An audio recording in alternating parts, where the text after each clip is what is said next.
Okay, so I'm going to start with our land acknowledgement as people are joining.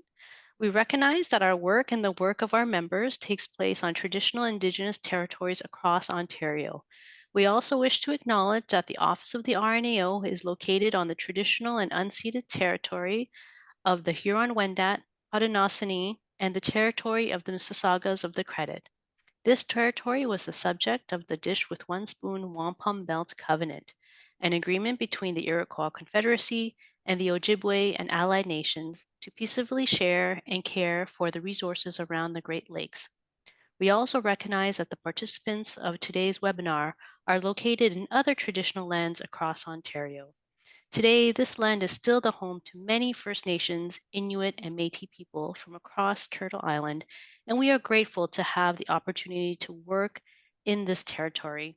By personally making a land acknowledgement, you are taking part in an act of reconciliation, honoring the land and Indigenous heritage, which dates back over 10,000 years. We encourage you to learn about the land you reside on and the treaties that are attached to it. Land acknowledgements are an act of reconciliation, and we must all do our part.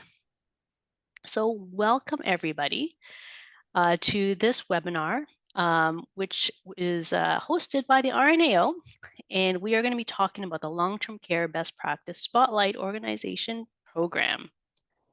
And so we are going to be joined by myself, Janet Chee. I'm the Associate Director of the Long-Term Care Best Practices Program, as well as Sue Sweeney, who's the Program Manager of the Best Practice Spotlight Organization component of our program.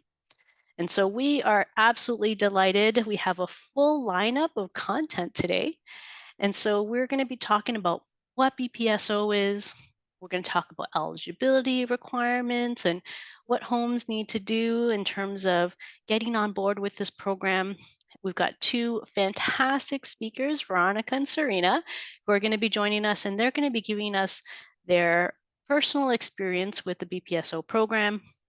And then towards the end, we're going to wrap up with really understanding more about the deliverables, the timelines, and we're going to have the opportunity to have a Q&A at the end as well. So I would encourage all of you, if you have any questions, if you could write them down and then save them for the end, and we will take up all questions at the end of the webinar.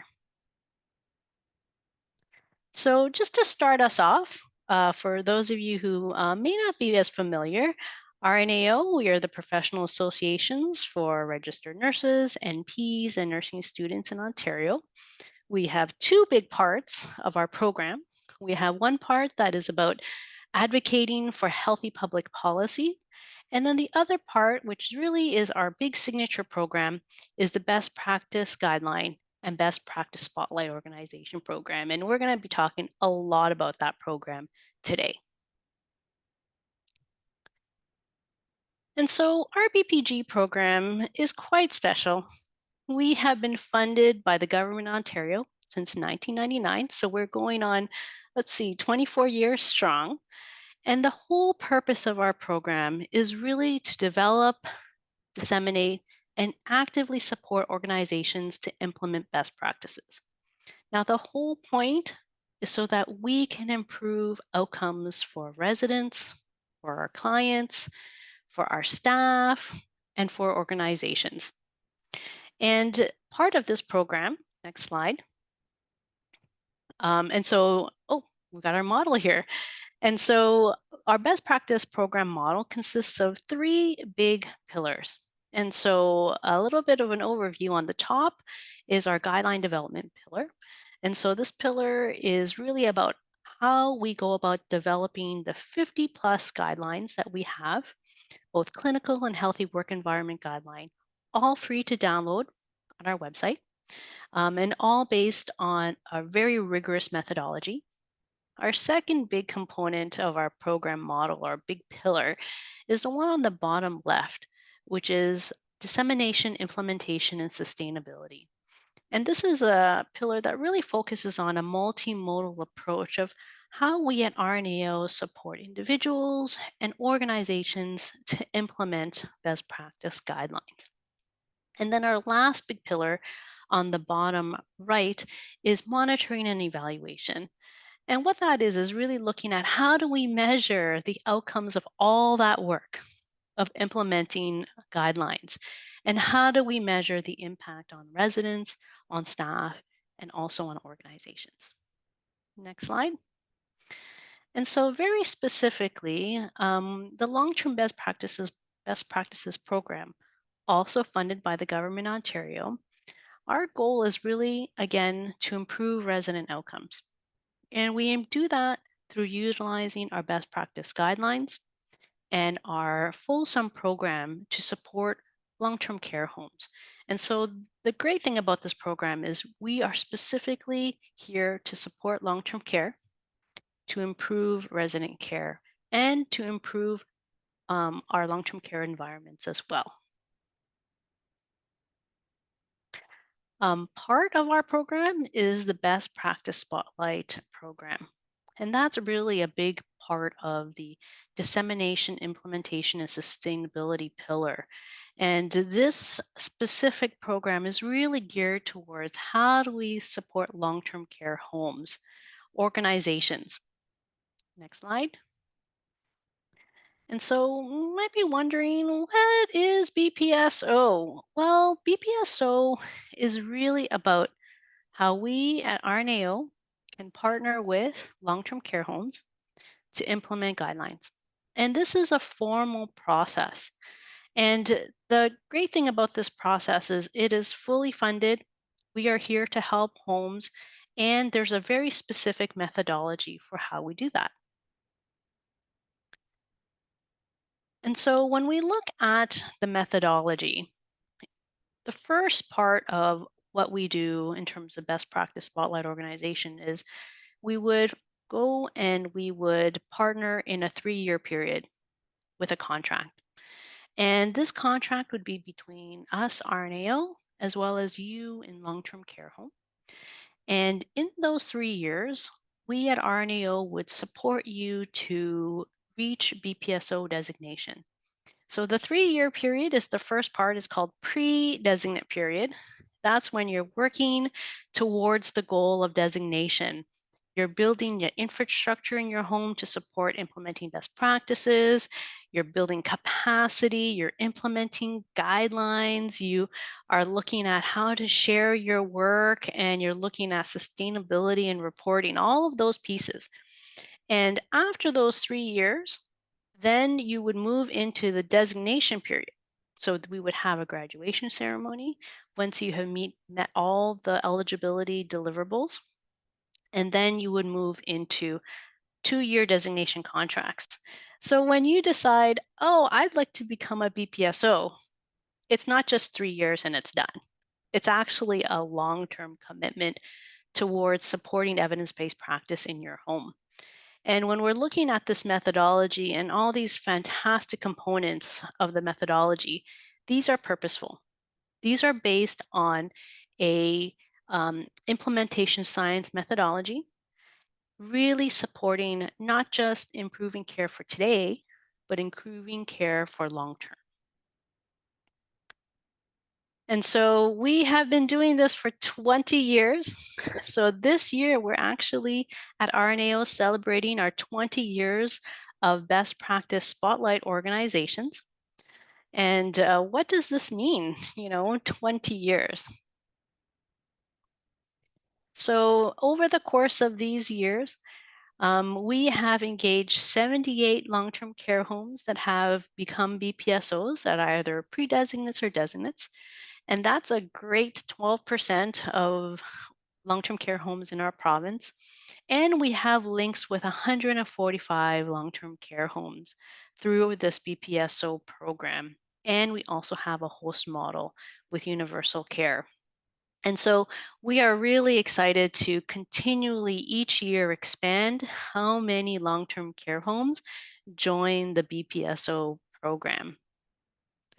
So this is a really fun slide. It's one of my favorites. It really highlights the many, many organizations that have joined our BPSO program over the many years. And we have many who are graduated and are designates now. And then we also have many who are pre-designates are still working through their 3 years, and we enjoy working closely with each and every one of them. And I really want to see your logos up here next year. So BPSO is more than just Ontario and more than just long-term care homes. It's all sectors, um, but it is truly a global movement. We have over 1,500 organizations across the globe, both healthcare and academic sites, that have joined on to become a BPSO.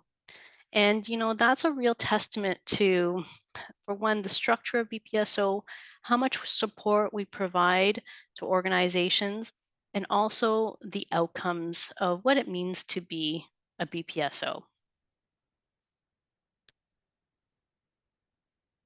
And so I am going to hand it over now to Sue, where she is going to introduce our guest speakers to really talk about, what does it mean to be a BPSO long-term care?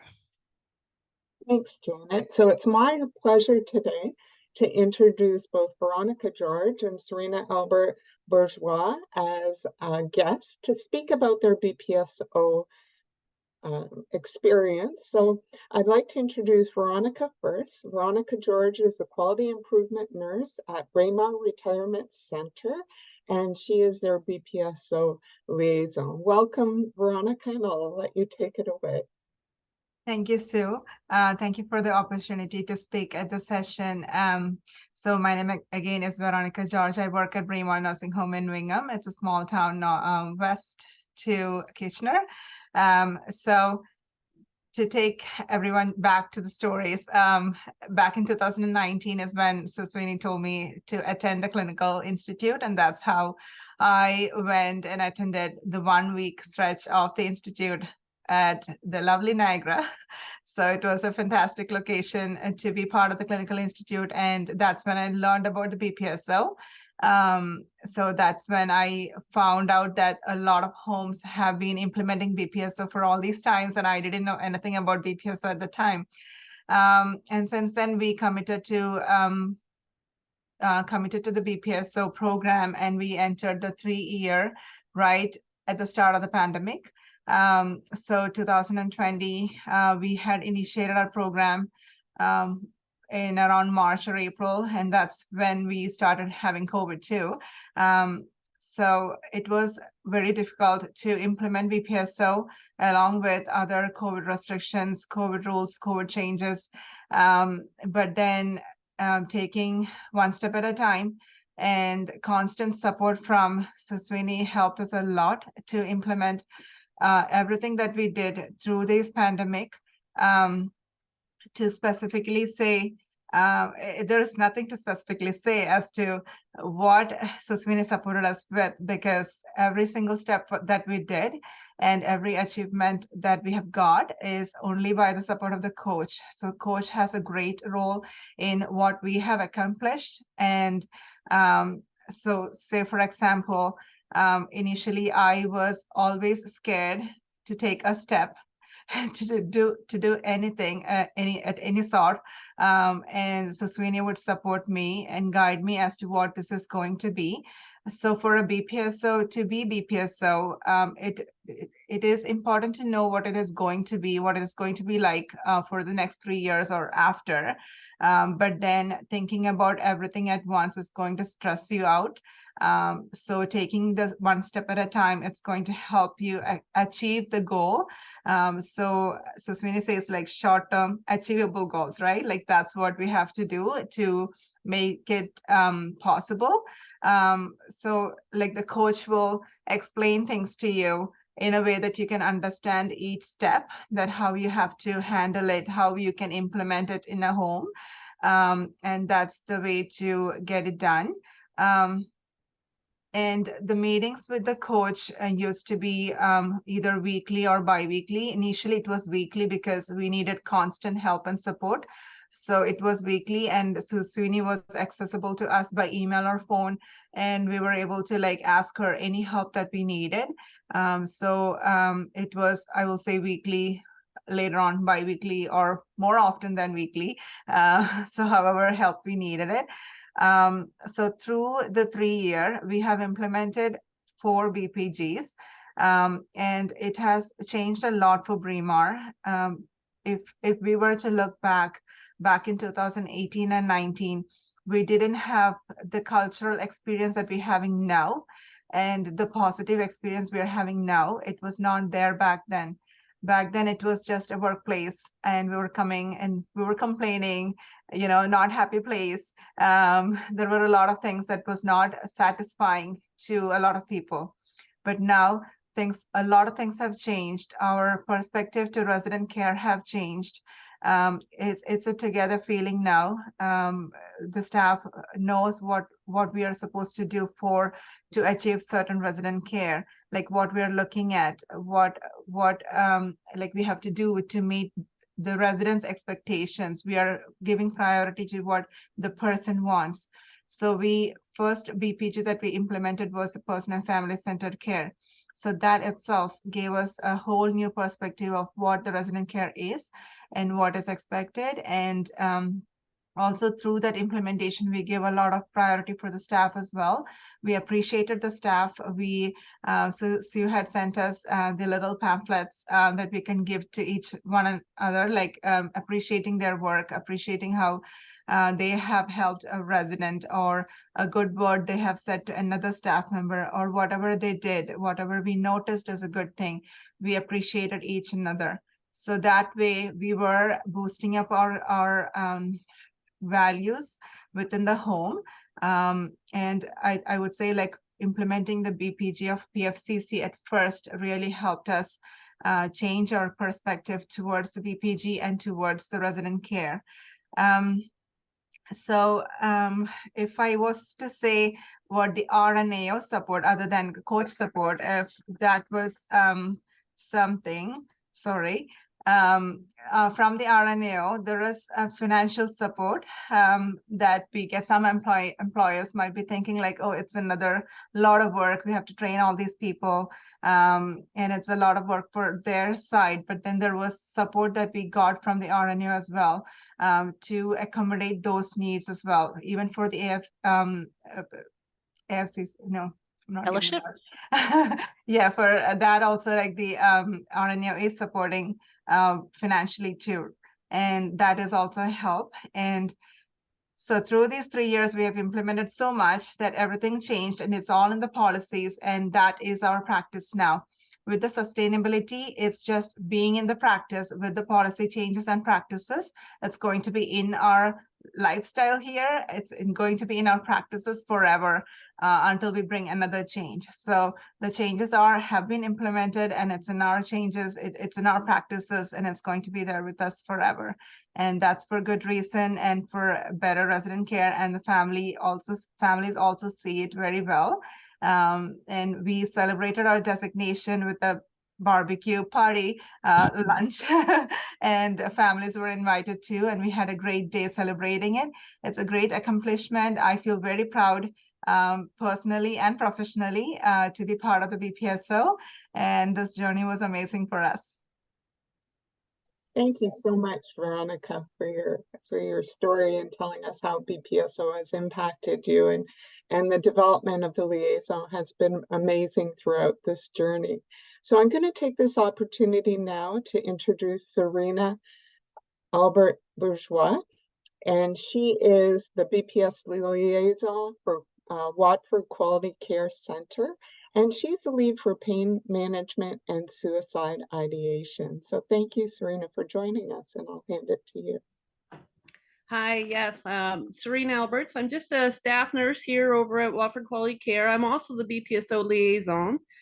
I also have a slightly different story with the Spotlight program. The first time I ever heard of it, I was being pulled into a meeting, and then I got voluntold that I was going to be the lead for pain management. And then a couple of months later, I ended up taking over the liaison from my DOC. So I never really got to attend any of these programs like we're doing today, which fully explained what we're doing. I just sort of had to figure it out for myself.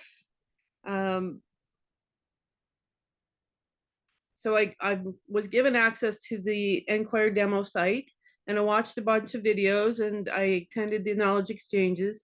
And then I had a great coach, Beverly. She's retired now, but she really helped us a lot. And so far it's worked out. We've managed to kind of work it through. So I'm actually glad to be attending today to kind of get an overall picture of things that maybe I've missed. So you'll actually all have a much easier time of it than I did because of being able to watch this program from the beginning. And I know that you'll be teamed up with some really great coaches of your own. And I'm sure if you have any questions, it's a global community that you can reach out to. As far as my journey, I would like to say, I think our team itself formed a huge impact on how we were able to manage this. We had our leads consisted of myself as an RN, Tracy's an RPN, and Kelly is a PSW on the floor. So we were able to get great feedback right from the frontline staff. Management kind of took a step back and let us just sort of proceed. And it's worked out really well for us. I would have to say that the biggest impact of being part of the Spotlight program came from implementing the resident-centered care gap. This gap really got management and staff looking at how we treated our residents and how focused we were on getting our list of tasks done as fast as possible. So one of the first things we did was to educate our staff on the residents' rights. And we started by looking for tutorials and found the YouTube video 27 the Line, which is really good video. And we ultimately decided that every one of our staff had to watch it. It really impacted how we look at the staff or the residents, and kind of made you think about how you were treating them yourself. So we also added pictures of door knockers to the residents' doors to remind the staff that this was their home and to knock before entering. And we did quite a lot of small things here and there. We pulled a lot of the signages off of our walls and limited them just to the kiosk areas where the staff work, and that changed the look of our home so it was less clinical. Eventually, we were able to change our culture to be less task-oriented and more resident-centered. And as a result, we've had fewer behaviors, especially in the mornings, as we don't try and wake the residents up if they've expressed a desire to sleep in. I also hear staff repeating residents' rights more and more as they're thinking about it more. We became a designated home in June of 2020, and we've been able to sustain our work by changing our online assessment tools. We changed our pain assessment to improve and update the language and include missing questions about understanding and value. We updated our head-to-toe assessment to include questions about pedal pulses and circulation. And when we started our newest BPG, which was the suicide ideation, we updated our admission paperwork to include mental health questions. We also created new tools, both in paper and electronic form, to help with our assessments.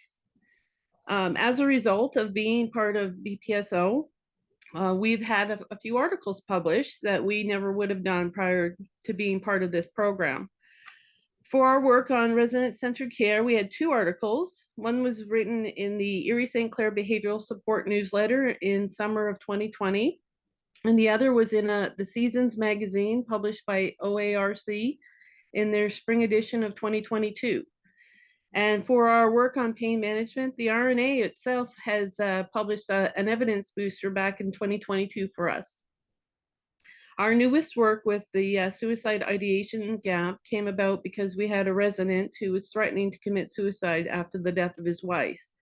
We were confronted with a lack of preparation for this subject and decided that we would work on this gap even though there was no indicators to track the data in Enquire, and we had to come up with our own way of tracking it. For this gap, our work has included adapting an assessment tool that I found online and to make it more relevant to the long-term care sector, and to create a policy, as we didn't have one before this, and to provide staff with education on how to talk about suicide. In the process of creating our policy, our management team decided that we needed more help, and we were able to add social workers to our team along with the BSO and the GM-HOT. With everyone working together, we were successful in treating our resident, and he no longer threatened suicide and is effectively dealing with his grief.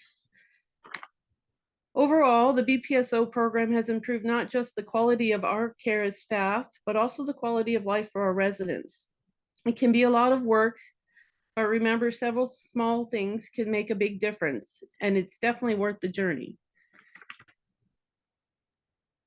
Thank you so much, Serena. And hopefully you can stay at the end so individuals can ask you questions. So I appreciate the input from both Serena and Veronica, the sharing. So we're going to talk about the eligibility criteria for 2024 to 2027. And this request for proposals is exclusive to Ontario long-term care homes and organizations. And successful applicants will initially enter into a formal agreement from 2024 to 2027.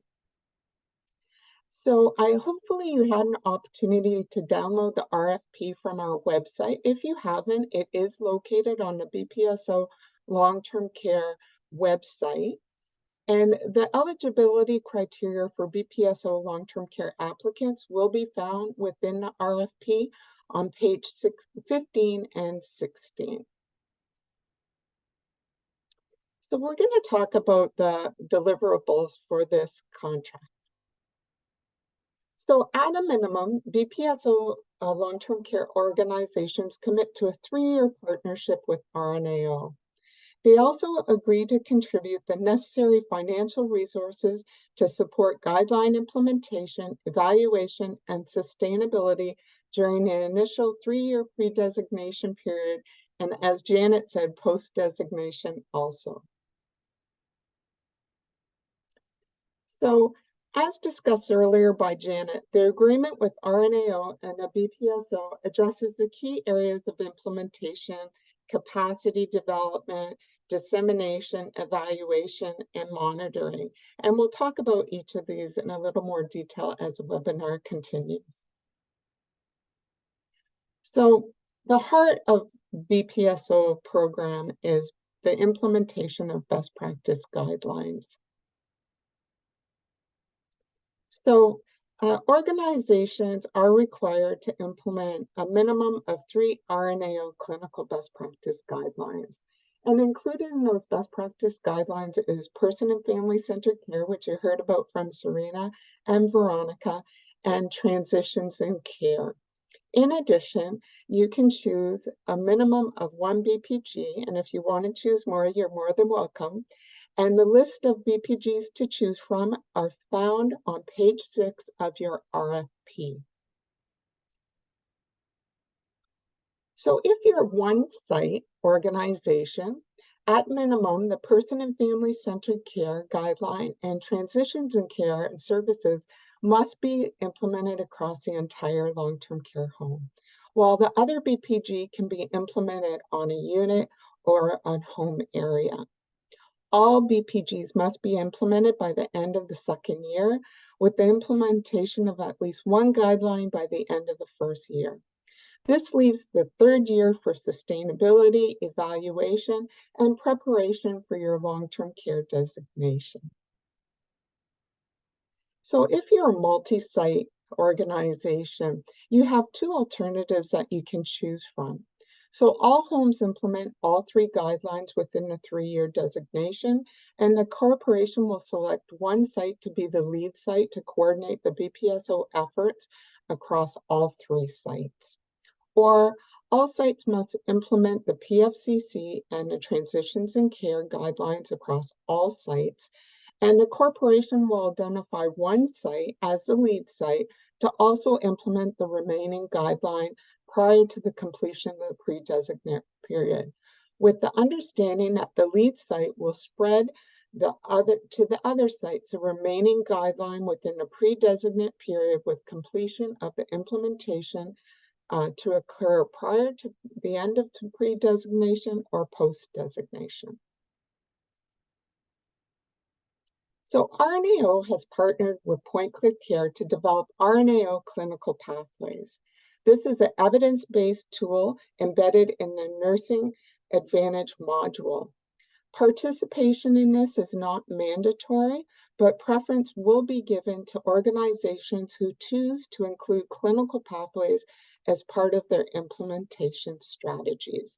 And if you want to see more information regarding clinical pathways, it is found on the RNAO website. So also, we ask that organization establish an infrastructure, including a steering committee responsible for the BPSO work within the organization. So this is to assist the liaison and direct the implementation teams on their journey. We also have coaches that are available, and you heard from Serena and Veronica, both of them, that will be assigned to your organization to mentor, coach, and assist you throughout the BPSO journey. We also ask that you designate 2 individuals, a liaison and a co-liaison, to lead your BPSO work. And this should be a registered nurse in a leadership role. The reason why we ask for 2 individuals is if unfortunately one individual becomes unavailable or leaves the organization, this assists with the BPSO work continuing and sustainability. So RNAO really believes that we need to develop the capacity, within organizations. So we feel a collective force that influences knowledge transfer and uptake of best practice guidelines. And we do this by training champions. So we offer champions training. And we've prepared thousands of champions in a range of sectors with different areas of focus. So one of the deliverables is that you engage 20% of your caregiving and management staff over the span of 3 years through your pre-designate period. So that would be 8% the first year, 8% the second year, and 4% the third year to equal 20%. And this is, the training is free. It is available virtually, and there is also an e-learn option. So along with developing capacity through champions, we also have the opportunity to have someone attend the clinical best practice guideline each year in your pre-designation journey. So actually this year it will be virtual, October 24th to November 21st, and it's one afternoon, Tuesday afternoon, every week. And we will support one of your members of your organizations to attend this each year during your pre-designation. We also offer monthly knowledge exchange webinars, and these are a great opportunity for networking, for sharing strategies, for sharing challenges and different things that organizations are working on. And so this occurs every month and everyone is welcome. We actually encourage as much of your organizational team that wants to attend for them to attend.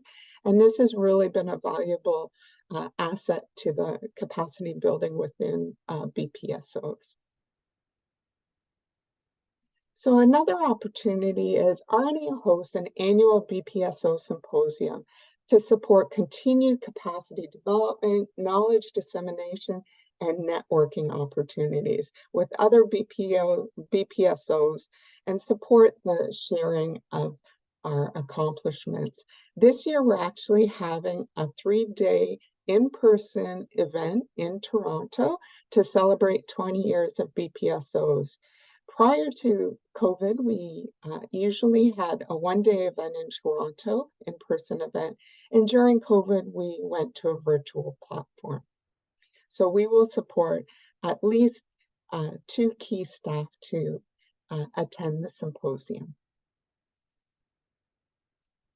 We also, another capacity building is Advanced Clinical Practice Fellowship.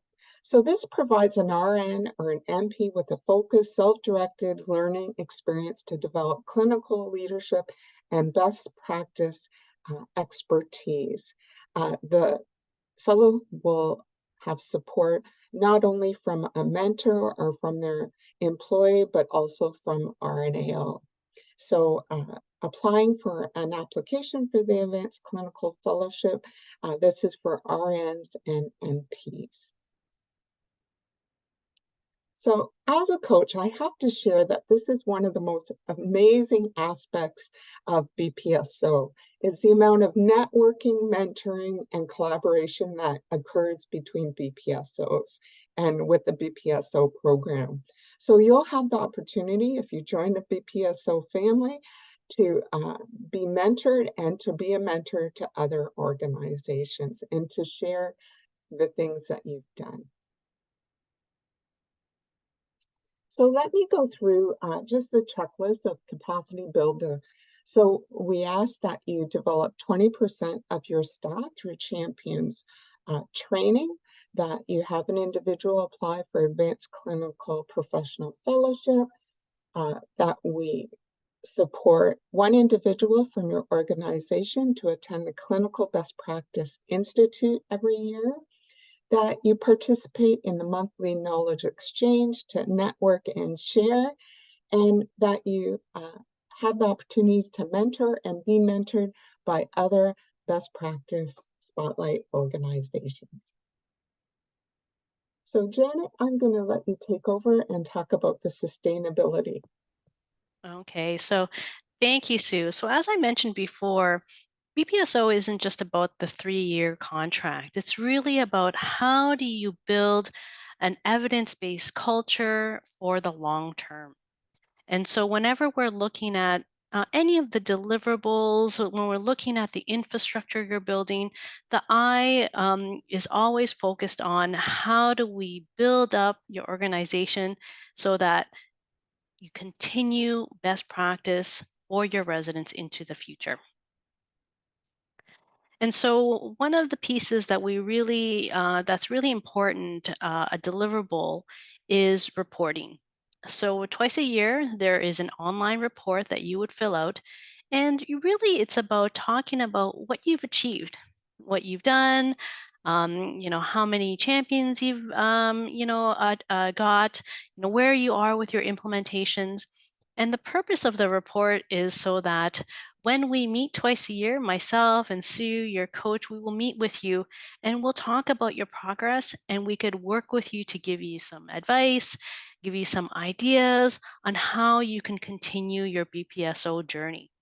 This reporting is also fantastic because you're highlighting and you're recording your journey.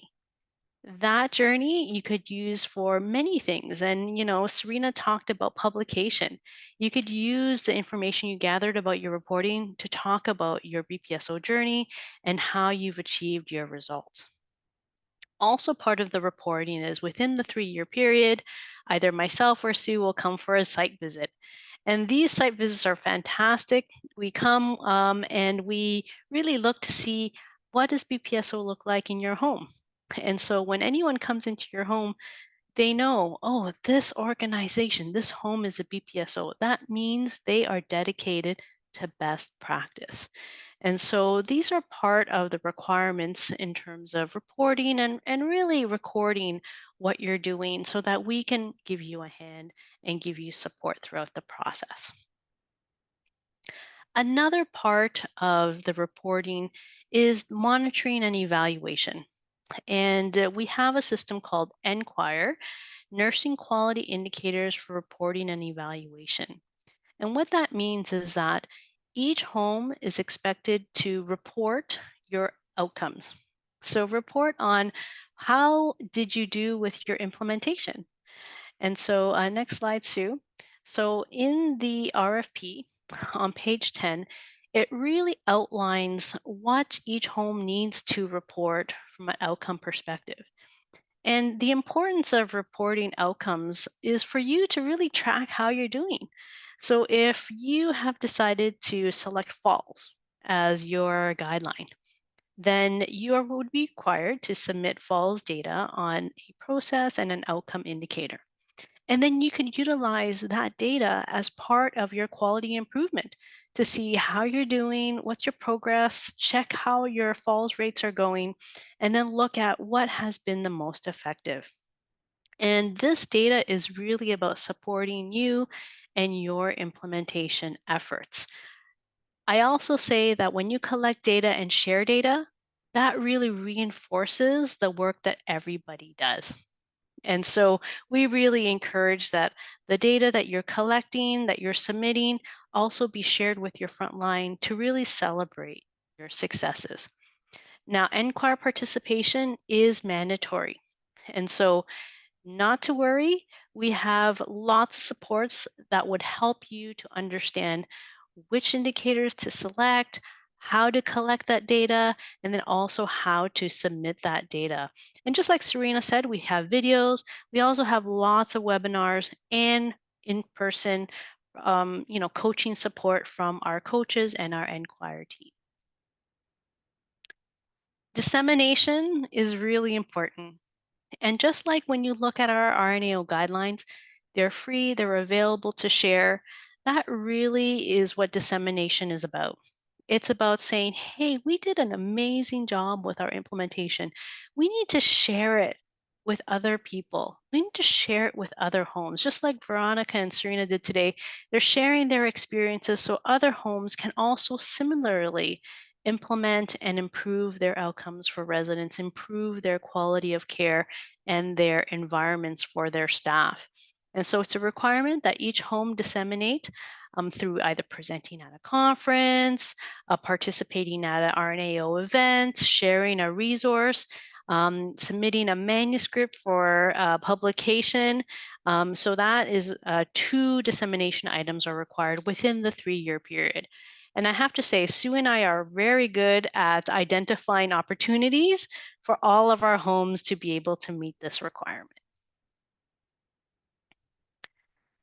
Collective identity is really about when someone comes to your home, they'll know, oh, this is a BPSO. When they, walk into your home, they know what you stand for. You stand for quality of care for your residents. And a lot of homes really do this in many ways. You can see there's lots of buttons. Many of our BPSOs, they have T-shirts for their staff that say BPSO, and that's about collective identity, getting everyone on board. BPSO isn't, and it can't be just one person. So even though we had Veronica come and talk about BPSO, and we had Serena come and talk about BPSO, Veronica and Serena have a whole team behind them. They have their whole organization supporting them to move forward BPSO and move forward best practice. And that's what collective identity is about. It's about everybody in the home working towards BPSO designation. This is another fantastic slide. We do like to use social media a lot at RNAO to really share the work we're doing. So we really also encourage our homes to utilize social media. We like to use Twitter to share the work that you're doing, the successes that you've had. I'll be tweeting today about our fantastic webinar to really share and connect with others. So we talked a bit about the deliverables that a home needs to do. The flip side is when we have a contract with you, RNAO, we also agree to certain things as well. So it's really both ways. So we, RNAO, we agree to provide you with a dedicated coach to support your journey. Sue is one of those. We have also many, many other on the call. We have 14 in total. And we would match you with your coach for your region. We would provide you an orientation on, what does BPSO mean and how to get started. We have lots of workshops. Sue had mentioned the champions workshops that are delivered on a monthly basis, both virtually as well as e-learn. We have monthly knowledge exchange, so you'll be able to, connect with individuals like Veronica and Serena and many of our other BPSOs to learn what they're doing and to share questions and, share their successes. We also provide lots of training on the monitoring and evaluation and the Enquire system. We also have lots of research opportunities to participate on guideline development, committees, and then, of course, there's lots of opportunities to really share your work so you can meet the dissemination deliverable. And so, as much as you put a lot into the BPSO designation, RNAO also puts a lot to support you because we want each of our homes that joins the BPSO journey to be successful. So let's get into the nitty gritty of the application process and the timelines. And so the process, it's an online application, and we require everyone who wants to apply to submit a letter of intent. Honestly, this is just an email. You send it to Silali and say, "Hi, my name is Janet. I'm from so-and-so long-term care home, and I'm interested in BPSO." And what that does is that gives us your name and your email, and then we can submit to you the online submission link. And so even if you change your mind, you can still submit a letter of intent, and afterwards you change your mind, that's okay. But the most important is you can only submit an application if you have the submission link. And so we just need an email from you saying you're interested, and then we would put you on the list. So in terms of review process, we have a BPSO Long-Term Care Review Committee. It consists of 4 to 5 people, including myself, Sue, and some of our implementation coaches. And what we do is we have a rubric that we fill out for each application. And what we do is we utilize that rubric and that scoring system to determine who will be successful moving forward. And we would inform everyone in writing in terms of their status of their application. We do have specific breakdown here for you in terms of which are the areas that we really spend a lot more energy on when we're looking at your application. Now, a quick tip is that for each application, we do like to see letters of support from various parts of your organization. As I mentioned, BPSO isn't just a one-person project, it's your whole team. And one of the things that everyone needs to collect is letters of support, possibly from your board, your CEO, your DOC, resident and family council, interdisciplinary, and that often takes time. So what I would encourage you to do early is download the RFP, have a look at the requirements, and certainly getting letters of support does take time because you need to explain what BPSO is and why this letter is important. And so I always encourage homes to start a little early to collect those letters because I'm telling you, time creeps up and the deadlines are fast approaching. So in terms of timelines, we've already released the RFP. It's available for download on our website. The letter of intent that we need to receive from you, the email, is October 2nd. So that's the deadline. And literally the next day, October 3rd, we send out the online link. So you would click on that link and then you could input your application. The deadline for your application, your proposal, is December 4th at 4 p.m. And so once you set up your application, you can add to it. You could add more letters, you could add more details into your various sections. The most important is getting the access that you can start inputting and putting your information. And there are word limit requirements and things of that nature, and the RFP gives you all the details.